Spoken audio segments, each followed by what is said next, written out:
नमस्कार दोस्तों, मैं रजनीश। आप सभी का मेरे YouTube चैनल समीक्षा आजकल में स्वागत है। दोस्तों, आज जो मैं जिस मुद्दे पे चर्चा करना चाह रहा हूं वो है 69,000 शिक्षक भर्ती का मामला। आप लोग टीवी के माध्यम से, टेलीविजन के माध्यम से, प्रिंट मीडिया के माध्यम से या सोशल मीडिया के माध्यम से इस मामले से, इस मुद्दे से मुखातिब होंगे। आप इस मुद्दे को जानते होंगे और जिनके परिवार से कुछ लोग 69,000 शिक्षक भर्ती वाले मामले में हैं, जो उस समय 69,000 वाली भर्ती में चयनित है, जिनके परिवार के कुछ लोग, उन लोगों के घर पे जिनको पता है कि ये मुद्दा कोर्ट में गया है और कोर्ट ने बाकायदा सरकार को निर्देशित किया है कि आप एक नई मेरिट लिस्ट जारी करिए। हुआ कुछ यूं कि जब ये 69,000 शिक्षकों की भर्ती 2019 प्रक्रिया में हुई, उसके बाद उसमें सरकार ने तीन चरणों में मेरिट जारी की। पहला चरण जो मेरिट जारी की, उसमें जो कट ऑफ गया था 67.11, ये जनरल का था। लगभग इसमें 97 के आसपास मार्क्स थे। ओबीसी का जो कट ऑफ गया था वो 66.73 के आसपास था, लगभग 90 के आसपास इसमें नंबर थे। एससी का जो था वो 61.01 था, अप्रोक्स 90 के आसपास इसमें भी नंबर जो है गए हैं। ये कट ऑफ की प्रक्रिया है। और जो पहली लिस्ट आई है, जब चयन की पहली लिस्ट आई, ये तो हो गया आपका कट ऑफ कि मतलब जो कट ऑफ, चयन का जो कट ऑफ लगा था, उस कट ऑफ का मैंने आपको बताया आंकड़ा कि जनरल का क्या था, ओबीसी का क्या था, एससी का क्या था, ये वो कट ऑफ था एससी एसटी का। ठीक है। अब जो पहली लिस्ट सरकार चयन की जारी की थी, उस लिस्ट में लगभग 31,000 लोगों का चयन हुआ था पहली लिस्ट में, जिसमें जो जनरल कैटेगरी की का चयन था उस 70 नंबर वालों पे था। तो कहा जाए 70 नंबर वालों पे था। और दूसरी जो लिस्ट आई है उसमें जो मैंने जो आपको बताया ना, कट ऑफ की बात मैं कर रहा हूं, तो उसमें जो 67.11 है, ये जनरल का कट ऑफ था। लेकिन जब सरकार ने पहली लिस्ट निकाली है, उसमें पहले चयन में 70 को रखा। मतलब जो 70% के आसपास जो मेरिट में थे, उनका चयन लिया। उसमें थे 31,000। ठीक है। अब जो दूसरी लिस्ट उन्होंने जारी किया वो 67 पॉइंट के ऊपर का, तो जो दूसरी लिस्ट थी 67 पॉइंट के ऊपर का, तो 67.11 ये उस कट ऑफ है जनरल वालों का। ठीक है, जिसमें 97 नंबर होते हैं। दूसरी लिस्ट जब जारी किया उन्होंने, तो 67 से लगभग 67 के आसपास से दूसरी लिस्ट थी। और तीसरी लिस्ट जब जारी किया, वो भी लगभग इतने ही नंबर के आसपास थी, लेकिन उसमें 6,800 लोगों का तीसरी लिस्ट में चयन हुआ है। अब मामला विवादित कहां हुआ? ये जब भर्ती प्रक्रिया हो गई, भर्ती प्रक्रिया होने के लगभग 2019 का मामला है, 19 में भर्ती हो गई, आज हम 2024 में हैं। 20 साल और 5 साल हो गए। 5 साल से वो शिक्षक जो चयनित हैं और प्रॉपर अपनी सेवाएं दे रहे हैं विद्यालय में, उसके बाद अगर उनके ऊपर ये उनको पता चले कि कहीं न कहीं ऐसा ना हो जाए कि मैं बीच में ही 4-5 साल सेवा देके और मैं अयोग्य घोषित कर दिया जाऊं नियमानुसार, जबकि उनकी कोई गलती नहीं है। प्रॉपर उन्होंने एग्जाम दिया, तैयारी की, भर्ती प्रक्रिया की जो रूल थे उसको फॉलो किया। अब चयन करना चयन बोर्ड का काम है, वैकेंसी देना सरकार का काम है, एग्जाम लेना चयन बोर्ड का काम है, विद्यार्थी का काम है, जो अभ्यर्थी का काम है वो अपनी तैयारी करके एग्जाम देगा और अपनी मेहनत से वो रिजल्ट लेगा। तो वो उनके मेहनत का रिजल्ट उनको मिला। लेकिन अब मामला अदर में है। ये मामला डिस्प्यूट हुआ कुछ इस तरह से कि जो आप जानते हैं कि किसी भर्ती प्रक्रिया में अपने विधान में एक नियम है कि 50% सीटें अनरिजर्व्ड हैं, 50% रिजर्व है। ठीक है। वो जो 50% रिजर्व सीट है, उसमें एक और गजब का कमाल का मामला है और मुझे गजब का विधान लगता है।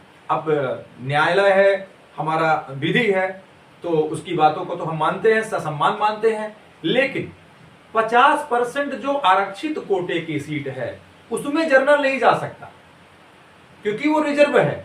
और जो 50% अनरिजर्व सीटें हैं, उसमें अगर कोई प्रतिभावान छात्र है जो SC ST या OBC के रिजर्व कोटे से निकल के अगर वो जनरल कैटेगरी के लेवल, जनरल कैटेगरी में जो नंबर आया है, जो मेरिट आई है, उस मेरिट को अगर छू रहा है तो वो जनरल कैटेगरी में ओवरलैप करके घुस जाएगा, वो सीट वो पा जाएगा। ठीक है, और इसकी ये सीट जो है वो रिजर्व रहेगी।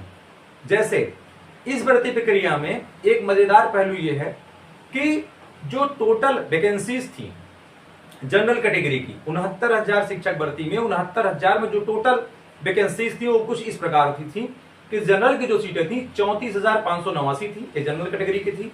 ओबीसी के लिए 18,593 थी, एससी के लिए 14,459 थी, एसटी के लिए 1,354 सीटें थी। कुल मिला के अगर आप मिलाएंगे तो 69,000 वैकेंसी होगी। अब देखिए इतनी तो वैकेंसीज थी, अब इसमें चयन कैसे हुआ है? मैंने आपको बता दिया कि जो भर्ती प्रक्रिया की पहली लिस्ट जारी हुई, दूसरी लिस्ट जारी हुई, तीसरी लिस्ट जारी हुई, इसमें कटाव कितने गए, चयन की प्रक्रिया क्या रही, ये तो आपको बताया। अब हम बता रहे हैं कि जनरल में सीटें तो थी 34,589, लेकिन जनरल कैटेगरी के, प्योर जनरल कैटेगरी के अनारक्षित जो लोगों का चयन हुआ है वो हुआ है 19,805। ठीक है, बाकी जो 34,589 में जो बाकी की सीटें थी 19,805 तो जनरल हुए, अनरिजर्व प्योर जनरल।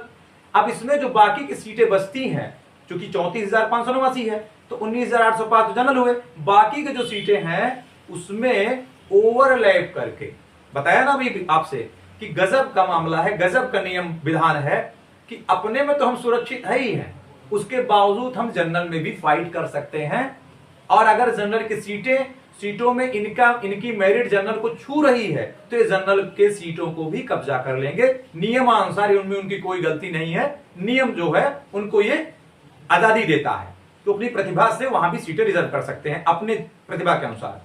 तो इस हिसाब से जो 19,805 जनरल को मिली, प्योर जनरल को मिली, 13,007 सीट जो है ओबीसी और एमआरसी कोटे के लोग ये अपनी प्रतिभा के दम पे ओवरलैप करके इस जनरल कैटेगरी में घुसे, ये लोग अपना पाए। एससी से 1753 कैंडिडेट एससी से पाए, 24 सीटें एसटी को मिली। तो ये टोटल मिला के 13,007, 1753 और 24 सीट, ये टोटल मिला के इन लोगों ने जनरल कैटेगरी में भी इतनी सीटों को कब्जा किया, या इतनी सीटों को ये लोग जो है इतनी सीटों में अपनी मेरिट बना ले गए। ठीक है, तो इस प्रकार से 34,589 सीट जनरल कोटे की भरी गई। ओबीसी में 14,593 जो सीटें थी, 14,593 वो तो ओबीसी की थी, उसमें कोई जा नहीं सकता, तो प्रक्रिया वैसे ही चली, उसमें उतनी सीटें भरी गई। बाकी एससी में 14,559 वो एज इट इज भरी गई। लेकिन एसटी में 1,354 सीटें थी, इसमें कुछ सीटें वैकेंट चली गई। वो इसलिए क्योंकि उसमें जो मेरिट थी, उस मेरिट में भी कुछ कैंडिडेट ऐसे थे जो फाइट करके नहीं आ पाए। अब उसमें कोई और बाहरी जा नहीं सकता, जनरल ओबीसी या कोई नहीं जाता, क्योंकि एससी एसटी और ओबीसी की कुछ सीटें ऐसी हैं जो रिजर्व होती हैं, पूरी तरीके से रिजर्व होती है, उसमें कोई नहीं फाइट कर सकता, तो वो वैकेंट चली गई, वैकेंट ही पड़ी है। खैर, ये तो रही कि भर्ती की प्रक्रिया क्या रही, भर्ती में कितनी कितनी सीटें थी, क्या कटाव गया, क्या नंबर था, ये रहा मुद्दा। अब इसमें विवाद का मुद्दा क्या हुआ? विवाद ये हुआ कि जब ये भर्ती प्रक्रिया पूरी हो गई तो कुछ लोगों को ये लगा कि ये पूरी भर्ती प्रक्रिया में आरक्षण के नियमों को अनदेखा किया गया है। मतलब जो मेरिट बनाई गई है उस मेरिट में जनरल कैटेगरी के लोग हैं वो कहीं ना कहीं ओबीसी की सीटों को कब्जा कर लिए हैं। ये यह कह के इन लोगों को, ये लोग न्यायालय पहुंच गए। जब ये लोग न्यायालय पहुंच गए तो न्यायालय के सिंगल बेंच का फैसला आया। सरकार ने रिट दायर किया कि नहीं, हमको फिर से न्यायालय को विचार के लिए कहना पड़ेगा। तो न्यायालय ने पुनर्विचार करके जो डबल बेंच का ऑर्डर है माननीय उच्च न्यायालय का, तो माननीय उच्च न्यायालय का जो डबल बेंच है उसने आदेश दिया कि सरकार भर्ती प्रक्रिया के पूरी तरीके से आरक्षण के मुद्दों को ध्यान में रखते हुए एक नई सूची बनाए, और वह नई सूची बना के जल्दी से जल्दी लगभग 90 दिनों के अंदर सरकार जो है कोर्ट के सामने पेश करे और अपनी सूची जारी करे। अब कोर्ट ने एक आदेश और दिया है। कोर्ट ने कहा है, सरकार से जब पूछा कोर्ट ने, तो लगभग सरकार की तरफ से यह बयान दिया गया कि लगभग इस प्रक्रिया के बाद 5,000 से 6,000 के आसपास जनरल कैंडिडेट जो है उनकी नियुक्तियों पर असर पड़ेगा, या यूं साफ साफ कह लें कि वो लोग पदमुक्त हो जाएंगे, उनको नौकरी से निकाल दिया जाएगा, उनकी रोजी चली जाएगी। ठीक है। अब वो जो 5 से 6 हजार लोग जाएंगे, उनके जाने के बाद होगा क्या? उनके जाने के बाद जो जनरल कैटेगरी की, जो बताया ना आपको मैं 67.11 का जो कट ऑफ था, वो कट ऑफ तो और ऊपर जाएगा, क्योंकि अब ये लोग जो मानक होगा, उस मानक में जब नई मेरिट बनेगी तो ओबीसी लोगों को जब सीटें दी जाएंगी तो उनकी मेरिट और ऊपर जाएगी, और उनकी मेरिट ऊपर जाने से आप तो जानते हैं, अगर नीचे से कोई चीज रखी जाए, ऊपर कोई चीज रखा गया है और उसको, जैसे आप 10 किताबें रख दी हैं, नीचे से एक किताब डालें तो बाकी की किताब ऊपर उठेगी। तो वैसे ही अगर 5 से 6 हजार लोगों को निकाल के, इसको इन लोगों को इंटर किया जाएगा, तो वो तो किताब की बात किया गया। लेकिन अगर आप इसमें अल्फाबेट जो न्यूमेरिकली समझेंगे, तो जब मेरिट के हिसाब से इसमें डाला जाएगा तो वो कुछ ऊपर जाएगी। तो ये लगभग 70 के आसपास, 67, मुझे लग रहा है कि 67.11 जो मेरिट थी वो लगभग 70 को छुएगी। तो उतनी प्रक्रिया में लगभग 5 से 6 हजार लोग प्रभावित होंगे। उसमें जो ओबीसी की मेरिट है वो कुछ डाउन होगी, 66.73 से लगभग हमको लग रहा है कि 65 से 67 के 66 से 67 के नीचे ही, 67 के नीचे ही जो लोग थे चयनित ओबीसी वाले, वो 65-66 के आसपास जो बचेंगे, उन लोगों का चयन संभव है जी। ज्यादा फायदा इसमें ओबीसी वर्ग को मिल सकता है। अब जो लोग बाहर होंगे उनको साफ साफ कोर्ट ने निर्देश दिया है, कोर्ट ने अपने आदेश में साफ साफ कहा है कि जो लोग बाहर होंगे, ये तो आप सरकार जाने, क्योंकि भर्ती प्रक्रिया का काम सरकार का था। माननीय न्यायालय के पास जो साक्ष्य होते हैं, उसी साक्ष्य के आधार पर न्यायालय अपना आदेश देता है।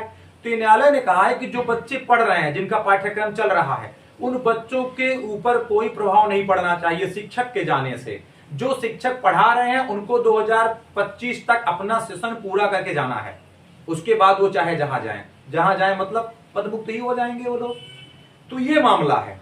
अब सरकार नई मेरिट सौंपेगी कोर्ट को, और नई मेरिट सौंपने के बाद पता चलेगा कि कौन कहां पे है।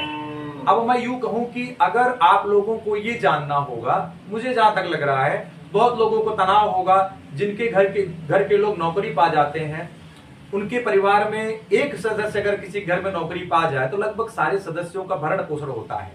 और जनरल कैटेगरी, मैं इसलिए नहीं कह रहा हूं जनरल कैटेगरी के बारे में कि मैं जनरल का कोई पक्षधर हूं या ओबीसी हमारे कोई मैं ओबीसी को नहीं चाहता। जो रूरल है वो सत्य बताना जरूरी है, चाहे जनरल हो, चाहे ओबीसी हो, चाहे एससी हो, चाहे एसटी हो, रोटी हर कोई खाता है, रोटी के लिए ही हर कोई भटक रहा है। जो बच्चे यहाँ पढ़ने आते हैं तो शिक्षा में लोग उतना ही मेहनत करते हैं उस हर सीट के लिए, जितना जनरल करता है, जितना ओबीसी करता है, जितना एससी एसटी करता है। ठीक है, लेकिन जो यहाँ का रूल है, रूल तो आपने बना दिया। चयन प्रक्रिया के समय आपने यह ध्यान नहीं रखा कि जो हम चयन कर रहे हैं उसका पैरामीटर क्या होगा। अब वो चयनित थे, उन्होंने नौकरी की, नौकरी के बाद उसी हिसाब से उन लोगों की शादी भी हुई होगी, क्योंकि वेल सेटल्ड, तो आप जानते हैं यूपी बिहार का मामला क्या है। आप वेल सेटल्ड हैं, आपके पास सबसे बड़ा मानक है कि आप सरकारी नौकरी में हैं, अब वो भी आप शिक्षक हैं। अब शिक्षक होने के बाद होना हो कि उनके साथ शिक्षिका महिला भी होंगी, जो लाइफ पार्टनर होंगी वो भी शायद शिक्षिका होंगी। तो इस मामले के आने के बाद उनका घर कहां जाएगा, उसके बाद क्या होगा। अब उनके बच्चे, अगर वो लोग 5 साल में शादी कर लिए होंगे तो उनके बच्चे भी होंगे, उन बच्चों का गुजारा कैसे चलेगा। और अक्सर लोग नौकरी लेने के बाद ईएमआई पे घर ले लेते हैं और सारी गाड़ी ले लेते हैं और सब चीजें ले लेते हैं, उनकी ईएमआई का क्या होगा। अब सरकार एक ऑप्शन और खोज रही है कि इन लोगों को कहीं न कहीं किसी न किसी तरीके से समायोजित कर दिया जाए। लेकिन समायोजन का भी एक विकल्प है, छोटा विकल्प है, जो मुझे लग रहा है। जैसे जब ये भर्ती प्रक्रिया पूरी हुई तो इसमें कुछ शिक्षक ऐसे रहे होंगे जिनका सिलेक्शन टीजीटी पीजीटी में हो गया होगा। अब टीजीटी पीजीटी में होने वाले शिक्षक तो प्राइमरी नौकरी करेंगे नहीं, वो उन सीटों को छोड़े होंगे, उसी के वैकेंट होंगी। दूसरा, कुछ लोगों के साथ हादसा हो जाता है, उससे भी वो जो है सीटों को छोड़ दिए होंगे।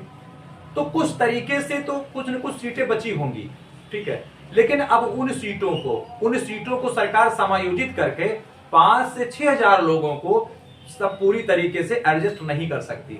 अब उनके भविष्य का क्या होगा ये वो जाने, मैं इतना कह सकता हूं कि जो कट ऑफ लिस्ट थी, कट ऑफ लिस्ट में जो 67.11 के आसपास के दायरे में है, मुझे लग रहा है उनकी करियर पर तलवार लटक रही है।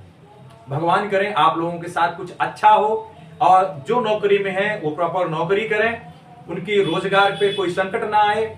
ईश्वर करें न्यायालय या फिर कोर्ट या सरकार कोई ऐसा मार्ग निकाले, कोई ऐसा रास्ता निकाले कि लोगों की नौकरी पर कोई असर ना आए, क्योंकि आज के टाइम में भारत में बढ़ती बेरोजगारी युवाओं के लिए सबसे बड़ा दंश है।